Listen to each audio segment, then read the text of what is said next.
The decision of the All Progressives Congress to hike the prices of its nomination forms ahead of its national convention seems to have set off a collective feeling of shock and outright rejection among sections of Nigerians.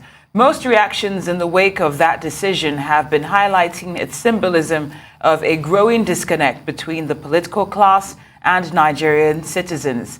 But not everyone is on the same page on this, though. We are now being joined by Adedayo Shittu, an aspirant for a House of Assembly seat in Ogun State, southwest of Nigeria, to have a quick chat around this matter. Thank you for joining us on Newsday. Well, it's a pleasure. Well, you got quite the profile in terms of working with the hospitality sector and also in public office. I'd just like to ask you about your thoughts on this very expensive purchase when it comes to the nomination forms. So I do like by saying that APC National Executive Council has the right to decide how much and how they want to sell their nominations forms or expression of interest forms as this.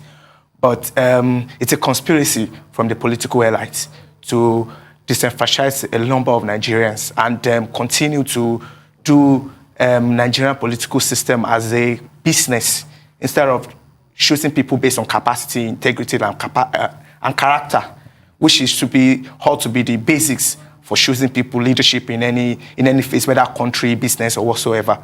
However, Nigerian political class has continued to try its best to ensure that people are disenfranchised as much as possible by bringing this outrageous amount, something that does not even agree with the economic situation of Nigeria. This is in a country where we borrow to fund our budgets.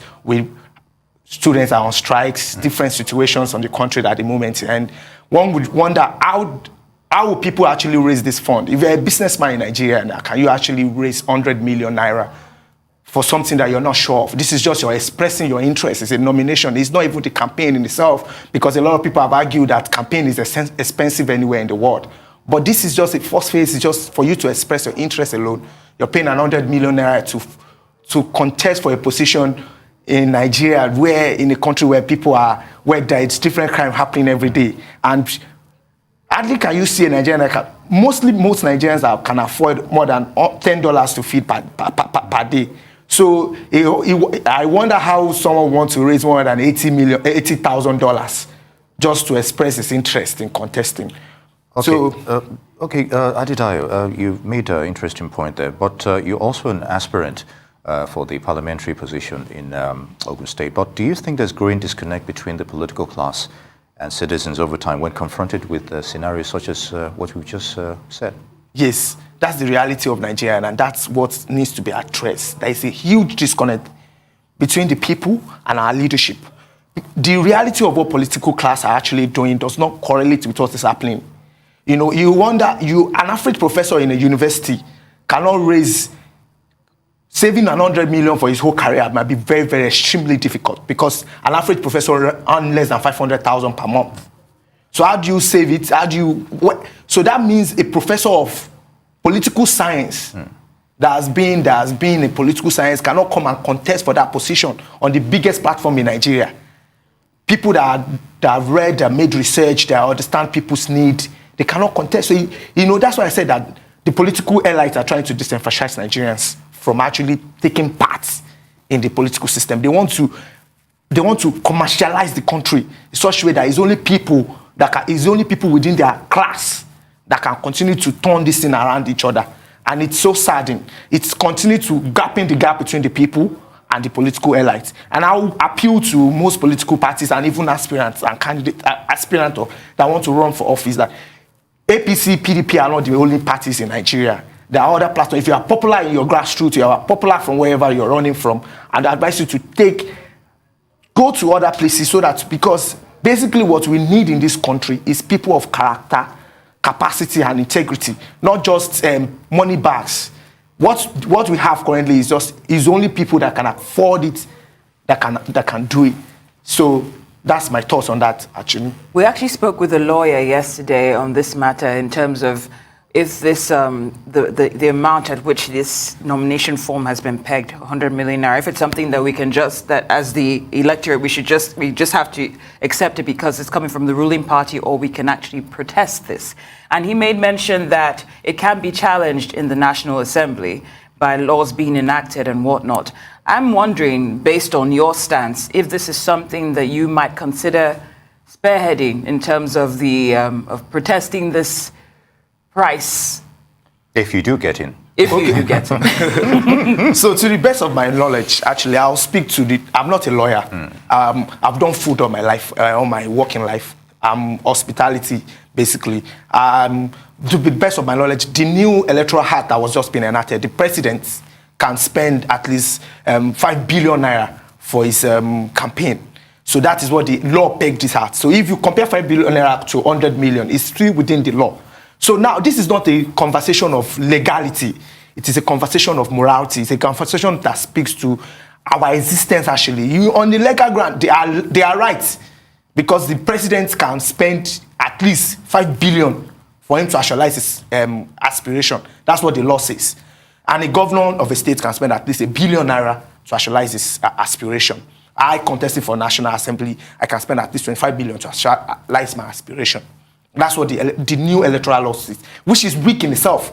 That is what the parliament is a responsibility on the parliament to revisit all these things. Because come on, anybody that can afford this thing in this system, in this current dispensation, actually, it is that where the funds are coming from should be questionable.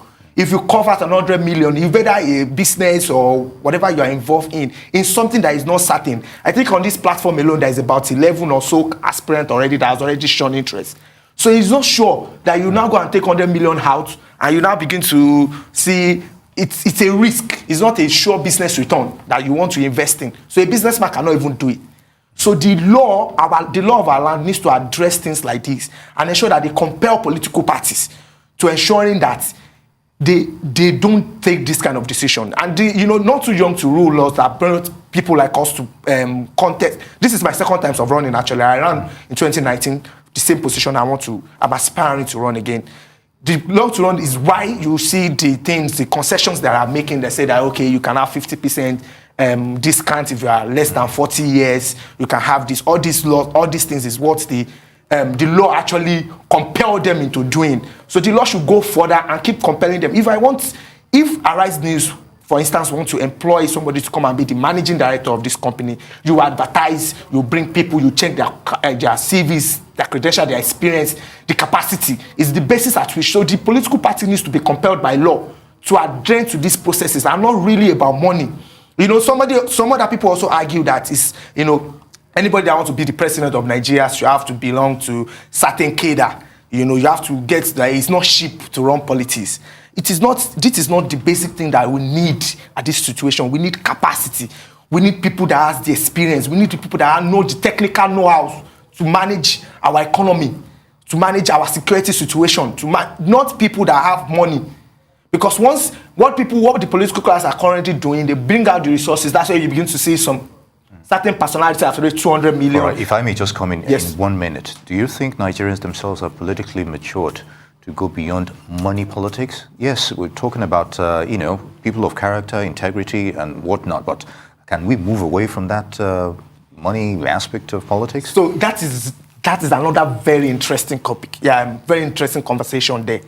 Even Nigeria in itself, even the Nigerian people in itself, what the political class are currently planning for is raising money. They are trying to use all their resources to gather enough fund so that they can face the people, because the people are already waiting. You understand? So Nigerian politically are not as mature as like I said, to understand politics beyond money. But it is because the ruling class, they have disenfranchised the people. They have corrupted our minds. They have ruined the system. They have made people extremely poor that they only can survive. The people need to think about their belly first before they can even process anything. That is the situation that the country is. I walked through the most rural part of Ogun State in Ijebu where I ran for election in 2019. I'm contesting in Ijebu. I went to Osun Budepo, all the villages around Toguberu. There are rural places. There are no roads, there are no lights. To cut water, you follow little lines, you know. But in these places, what people want is just survivor. They just want survivor. They prefer people that will come and give them 1,000 naira than people that will bring the message of hope. All right, so the mindset is also an issue, as it were. Yes. All right, Adedayo Shittu, I'd like to thank you for your thoughts on this issue. An aspirant to Ogun State House of Assembly, we wish you the best of luck. Thank you. The best, thank you. Thank you.